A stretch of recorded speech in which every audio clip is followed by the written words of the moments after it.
We've got smart money secrets we use to build an 8-figure business that every entrepreneur and business owner should be using or can use.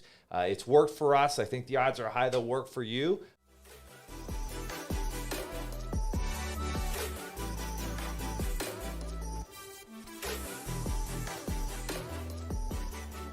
All right, so let's jump into it. 6 smart money secrets we used to build an 8-figure business.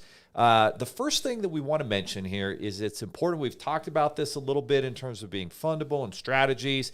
But if you're trying to create an 8-figure business, that means you need to grow. And if you need to grow, Ty, what's like a really big requirement that you probably need if you're going to grow? You need money. You got to have access to money. You got to have access to the Benjamins, the dollars that you're going to need to invest in your business and grow that business. And so the first smart money secret we want to talk about today is having available credit. And that can be done through a business line of credit. That can be done through business and personal credit cards. It can be done through a home equity line of credit. And I would probably list those 3 as maybe your top options. Anything you would add to that if you're looking to really grow and scale a business? Yeah, those are the biggest things right there, Leo. The one that I wanted to make sure we added to that was a home equity line of credit, just because, that's typically you can get access to capital and dollar amounts you won't get with just a normal credit card. Typically get really, really favorable rates, and you don't have a payment on it unless you actually use it. So I think a HELOC every business owner should have if they own a home. And if you look at kind of what we've stacked up, and we've stacked up a lot of credit, for 7 figures, for the My Figures platform, a lot of different businesses that we're building and growing and scaling right now. And if you had to break it up between the two of us, I think we have about $1 million in available credit between business credit cards, home equity lines of credit, business lines of credit. Like, that's actually available money that we can tap into for, and I always say there's 2 things you tap it for, right? Big opportunities and big emergencies. And they're both important. And the thing is, one of the smart money secrets to grow into an 8-figure business is you need to have that money available that you can tap into. That can obviously include cash in your business checking bank account, your savings accounts. But at the end of the day, you want to have quick, accessible cash. Yeah, and I think a lot about this too, Leo, just from a comfort level standpoint, right? Thinking about the early phases of our business and some big, important moves we had to make. We had to get that partner CRM. Right, we had to set up relationships with term loan platforms, which all seem to be anywhere from $5,000 to $50,000. And if we were just so reliant on our cash, even if we had the cash, we may not have made that move because it was like, well, what if we can't make payroll because we put all of our cash into this that we may not see the rewards for 6 months? By having that available credit, it gives you the confidence to actually make these moves you need to make to grow and scale as a business, so you're not feeling so handcuffed and cash strapped all the time. Yeah, no question. I mean, you think about even something as simple as maybe a payroll error of $17,000. I always said, where are we going to find this extra money?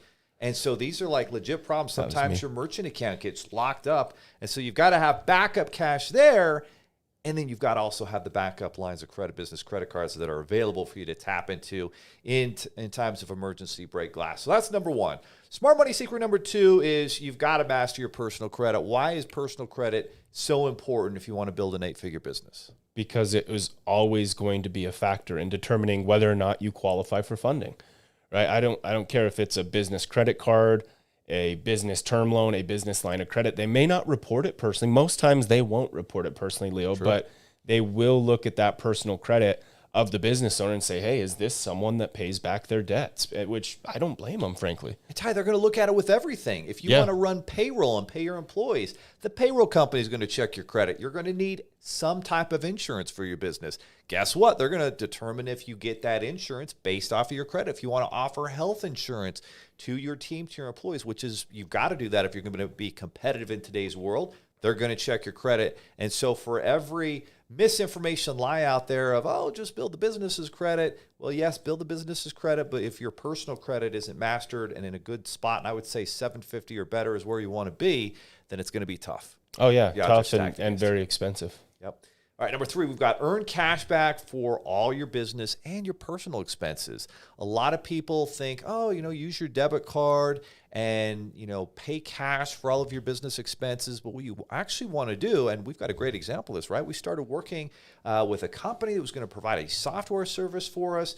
And they asked us, hey, how do you want to pay for this? And I thought, well, worst case scenario, if you don't deliver and do what you say you're going to do, which is unfortunate. It happens in business. People make promises. They don't follow through. Well, if I had paid that with the debit card, we'd just be out that money. But because I paid it with a business credit card, there's protection, there's backup. I can dispute those charges when the company doesn't fulfill what they promised to.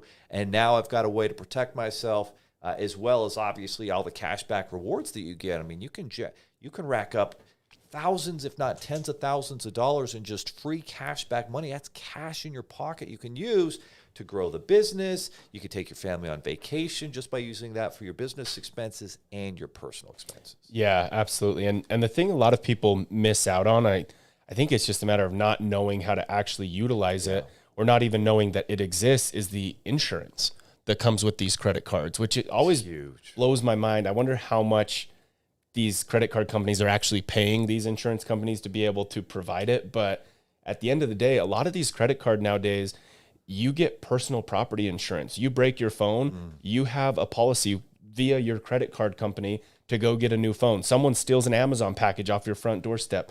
You have insurance via your credit card company to have that recovered. So, I think it's really, really important that you set up your online account for any credit card, go into your rewards, your perks, your insurance, your travel bonuses, and really learn everything that card comes with, because chances are you've probably broken a phone and gone out and purchased a new one. And guess what? The credit card company may have just bought one for you. No question. And there's a certain amount of discipline that comes here too. If you're going to be successful at number one, you actually want to avoid paying interest if you can. Now, at some point you might have to pay interest, and that's okay. If you pay 10, 15, 20% interest and you're making 200% on that money, that's just fine. But as you grow the business, you want to try and avoid paying interest as much as possible. That's just empty expenses. And so one of the factors is you have to be disciplined enough to be paying your personal and your business credit card down every single month. That way you actually avoid paying any interest, as long as you usually have 30 to 45 days to pay that off and avoid interest. And even though we have a six-figure business card, we've never paid a dime of interest because we pay that down religiously. And so there's a certain amount of discipline. I remember when I was younger and I would get a new credit card, I wouldn't always do that, right? I'd just be paying interest. And so when you get disciplined and you pretty much try to avoid paying interest as much as possible, I feel like that's another secret. You just can't be flushing money down the drain. Now, if you have a great opportunity, you pay the interest, that's not a problem. But at some point, you're disciplined enough, you have enough cash flow that hopefully you shouldn't have to. Yeah, absolutely. And setting up some sort of system where you actually see these interest charges. I think a lot of people just forget about it. They ignore it. And it's like, if I wasn't using something like My Figures, $100 transaction on one of my 12 credit cards would get lost so quickly. But you can set up something like myfigures.com, see all of your transactions in one spot, create a filter that says, I just want to see fees. I want to see interest charges. Now you can actually see how much money you are flushing down the toilet by not getting that debt transferred over to something like 0%. Exactly right. And the three final secrets here, smart money secrets, all very similar here. Number one, you want to move high interest credit card debts to new 0% interest, because that way you're financing your business for free. You're not paying any interest. And that's still the only way you can do that, is with 0% interest business and personal cards that you can leverage to grow your business and actually avoid paying interest. So that's a big secret. And then also you have to be profitable with your business based on a unit. So for example, with the previous funding company we had that we were working at, I was pretty certain we were actually not making money. Like if a client came in and we helped them out, we were probably breaking even a lot of the time, or maybe even losing money.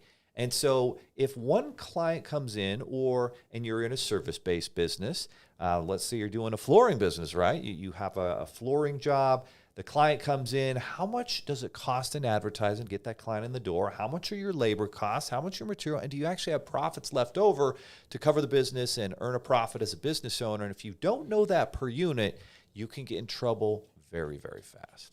Oh yeah, I see business owners make that mistake all the time. They come into us, they come in here to get funding, and they'll submit their bank statements and be like, I'm doing so much revenue and whatever. That's something different for everyone. To a lot of people, that's 50K. Some people, it's $1 million. But they'll always say, I'm doing so much revenue. But the problem is, at the end of the month, every single dollar that you made is going out to something else. So no, you're not profitable. You're not cash flow positive because you didn't understand your unit there. So exactly right.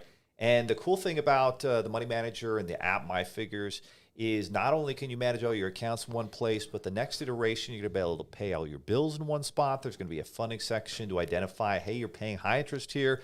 Move these to these new 0% interest accounts. You'll save thousands of dollars. And one of the core features I absolutely attribute to us growing to an 8-figure company is our weekly money date, where we're going through the money as business owners, personally in our families, and also the business, and going through how was our income, right? How much went out to payroll? What overhead expenses do we have? Did we generate a profit for the month, for the quarter, for the year? And if you aren't having that weekly money date to track that you're actually progressing and you're not using, a software platform like My Figures, it's very difficult because you never actually know if you're winning. And half of business owners kind of just, they leave it up to someone else, or you leave it up to an accountant or somebody else. And at some point, the buck stops with you as the entrepreneur business owner. You've got to be managing that. And if you don't know where you stand as a business owner and personally, then it's pretty tough to know if you're winning. yeah, absolutely. You look at finances on the personal side of things, Leo, and they're saying that this generation of subscriptions is causing a lot of financial hardship and causing a lot of debt because it's only $12 a month. Well, if you have 27 things that are charging you $12 a month, that really starts to add up. But I think a lot of times business owners forget how many subscriptions they have as well. And how, as you're trying to grow, how many different trial accounts you set up, that maybe you have 90 days free and you forget to cancel it. So now you're charged, or your first year of using a phone system is $29.99 a month. And then every year thereafter is $49.99. So if you're not constantly logging in and checking these little subscriptions that may seem like nothing when you sign up, those really, really add up. So it's just as important for a business to know and understand their subscriptions as it is for individuals. And they're proving that to be one of the major issues causing debt and financial hardship for the younger generation. So it's the exact same thing for businesses. Absolutely. Sometimes you actually need to just go out and cancel your business credit card, say it's lost, and get a new one. And that way you can kind of reassess, well, which of all these subscriptions do we actually really need? And then once you can take a look at that, you're like, okay, I don't even know what this is. I'm going to cancel that. And be careful. Sometimes it'll actually be something important. So check with your team, check with your developers, your chief technology officer, whoever's managing the back-end software of your company. But ultimately, there's always a lot of waste in there. And, we don't want to be like the government and waste money. Learn something interesting about that, something new about that too, Leo, is that when you call to get a new credit card, if that credit card is tied to so many different things that it's on auto pay, actually just getting a new credit card number isn't necessarily going to stop those payments. We just learned that the hard way. Exactly, because if you connected it to a mobile wallet and you signed up for a subscription via the wallet, it's going to tie that. I believe they said it ties it to your account number, not necessarily that specific credit card number, or you logged into your Chase account through their portal. Well, that's not going to do anything. So when you call Chase and say, hey, I've got way too many things going through, I need to cancel this card, I need to put a stop pay on everything that's occurring. That's the key there, because I made that mistake as well. Got to double or triple check that stop pay is actually active and on the file, because sometimes the representative might not actually get that done. So that's been a painful lesson. Make sure your stop payment is actually working there, and you'll avoid a lot of pain there. So guys, that was our money topic. That was 6 smart money secrets that have helped us to build an 8-figure company.